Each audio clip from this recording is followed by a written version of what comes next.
Dear students, Assalamu alaikum. Today we are going to discuss Dalton's law and its applications. हम बात करते हैं statement of Dalton's law की कि फर्ज कीजिए हमारे पास एक वेसल है, उसमें हाइड्रोजन गैस है। सिमिलरली एक और कंटेनर है जिसमें ऑक्सीजन गैस प्रेजेंट है। एक थर्ड वेसल है जिसमें नाइट्रोजन गैस प्रेजेंट है। अगर हमारे पास हाइड्रोजन गैस का जो प्रेशर है that is 5 atm, at that time oxygen gas का प्रेशर है 3 atm और नाइट्रोजन का है 2 atm। अगर हम इन तीनों को कंबाइन करते हैं एक ही वेसल में, हाइड्रोजन गैस भी उसी में आ गई, नाइट्रोजन भी उसी में, ऑक्सीजन भी उसी में। अब टोटल प्रेशर कितना होगा? Equal to sum of their pressures. जैसे 5 प्लस 3 दूसरी गैस का प्लस 2 तीसरी गैस का, तो 10 atm प्रेशर हो जाएगा। तो एट द मोमेंट हमारे पास स्टेटमेंट बन गई, according to Dalton's law total pressure of a mixture of non reacting gases is equal to sum of partial pressure of each gas. Partial pressure इसे कहते हैं हर gas का जाती प्रेशर। जैसे 5 atm है, 3 atm है, 2 atm है। अब इसके अंदर हम मजीद बात करते हैं, हमने लिखा है नॉन रिएक्टिंग गैसेस। तो there was one of the entry test in past for dash gases Dalton's law is not applicable. ये जो गैसेस हैं नॉर्मल कंडीशंस पे हाइड्रोजन, ऑक्सीजन या नाइट्रोजन आपस में रिएक्शन नहीं करेंगे। बट अगर हमारे पास NH3 है एक वेसल में, उसी में हम HCl गैस भी ट्रांसफर करते हैं, तो हमारे माइंड में HCl गैस, जी हाँ, हाइड्रोजन क्लोराइड गैस होती है। 10th क्लास का प्रैक्टिकल भी है। तो NH3 भी गैस है। वो जो कॉलेज में हमें लिक्विड मिलता है basically HCl has been dissolved in water, उसे हम हाइड्रोजन क्लोराइड की बजाय हाइड्रोक्लोरिक एसिड तब कह रहे होते हैं जब लिक्विड होता है। अब ये जब मिलेगा इट विल मेक NH4Cl। अब NH4Cl होता है सॉलिड। अब एक चीज बनी सॉलिड गई तो इसके ऊपर गैस लास्ट तो अप्लाई नहीं होंगे, इसलिए इसके ऊपर डाल्टन्स लॉ अप्लाई नहीं होगा।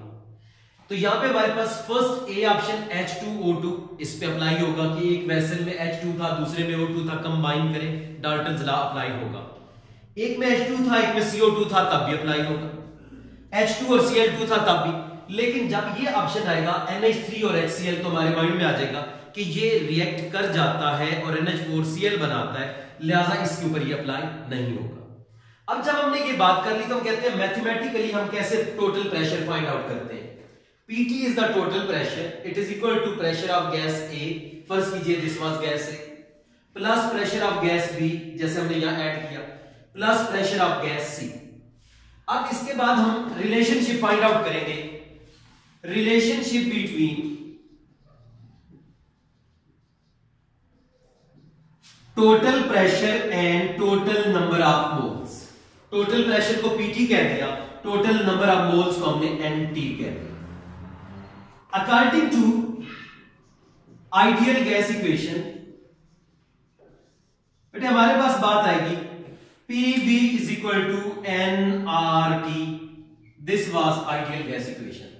Suppose इसे हमने इक्वेशन 1 नेम दिया, this is इक्वेशन नंबर 2।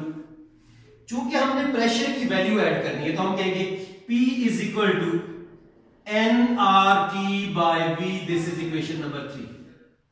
अब हमारे पास डिफरेंट गैसेस थी A, B, C, तो हम कहते हैं फॉर गैस A। जब गैस A की बात आएगी तो इस इक्वेशन में P के साथ लग जाएगा A, it becomes PA, and then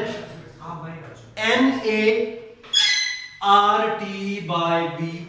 this is our equation number 4। अब हमारे पास हमने P के साथ भी A लगाया था और N के साथ भी A लगाया था, क्योंकि इधर देखिएगा हमारे पास प्रेशर ऑफ ए गैस जैसे हाइड्रोजन, उसके बाद number of mole her gas के अपने चेंज हो सकते हैं।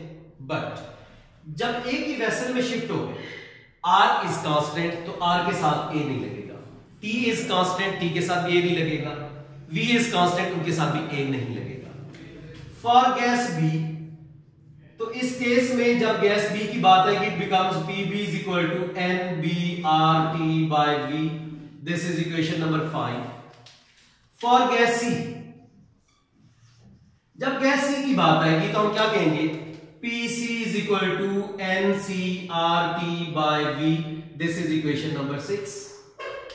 अब इस केस में हम ये कहते हैं कि यहां से 1/1 PA की वैल्यू इक्वेशन 1 में डालेंगे, PB की वैल्यू इक्वेशन 1 में डालेंगे, PC की वैल्यू इक्वेशन नंबर 1 में ऐड करेंगे. तो पुटिंग वैल्यू ऑफ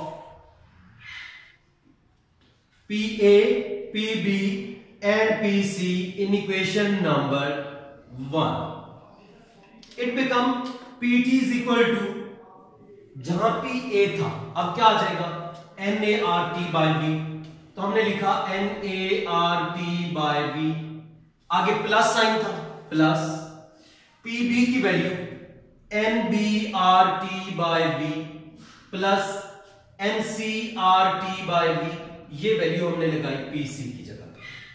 अब अगर हम नोट करें यहां कुछ चीजें कॉमन आ रही हैं, R सब में है, T है, B है, तो हमारे पास आ जाएगा PT is equal to NA plus NB plus NC into हमारे पास आ गया RT by V this one. अब ये आपके पास NA NB NC they are total number of moles. PT is equal to NT RT by V. अब यहां divide हो रहा है V, तो ये उधर मल्टीप्लाई होगा, PTV is equal to NTRT by V.